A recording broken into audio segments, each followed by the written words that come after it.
Anunnaki history on planet Nibiru. Anshar was the 5th king to rule on Nibiru.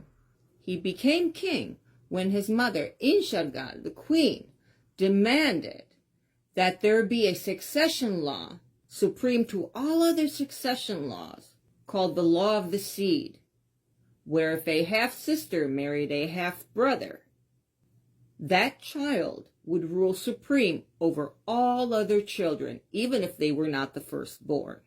This is the story of her son, Anshar.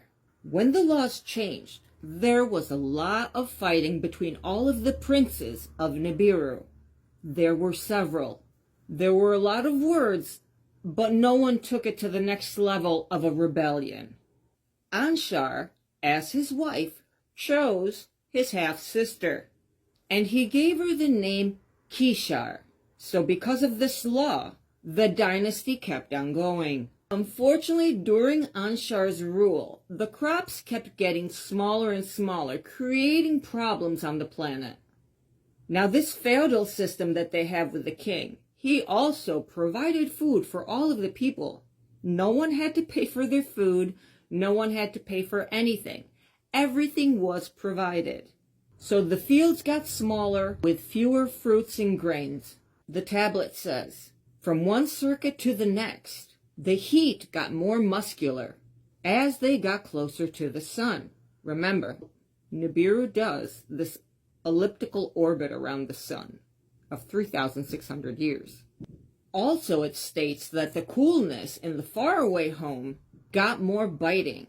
The faraway home is when Nibiru is farthest away from the sun in our solar system. In our card, the city of the throne, the king and many wise people gathered together. Now, what I like about Nibiru is that the council of the wise and the counselors, the advisors of the king, they are all genius people, like they are super scientists. You don't have military men ruling. You don't have an industrial complex that is influencing it.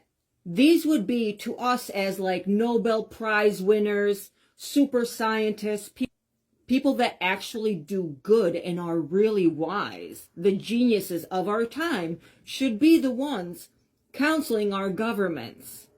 Yet here, we don't do that. You get any Pingo Palino, you just stick them up there. Food for thought.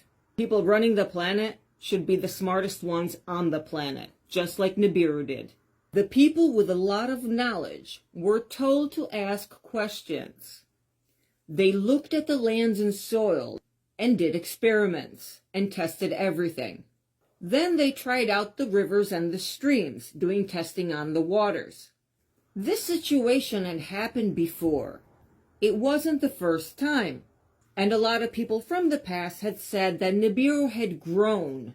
They said that based on when it was colder or warmer, that's when the crops would grow more or less. They call this a fate, meaning that because it's part of the circuit of Nibiru, even the crops, vegetations, have a fate. The tablet goes on to say, others that knew the edge did not think that this was Nibiru's destiny. They thought that the motive was something else. It was not Nibiru's destiny to blame. They found that there had been a breaching in the air of the atmosphere of Nibiru. It had something to do with the spitting up of volcanoes. Nibiru is a volcanic planet. It's a radiant, self-heating planet also. The heat comes from the center because of the volcanic activity. So the volcanoes were spitting up less. Therefore, the air on Nibiru became less dense. And they concluded that the protective shield of the planet had shrunk. At this point, pestilence had spread during the rule of Anshar and Kishar, and no amount of work could stop it.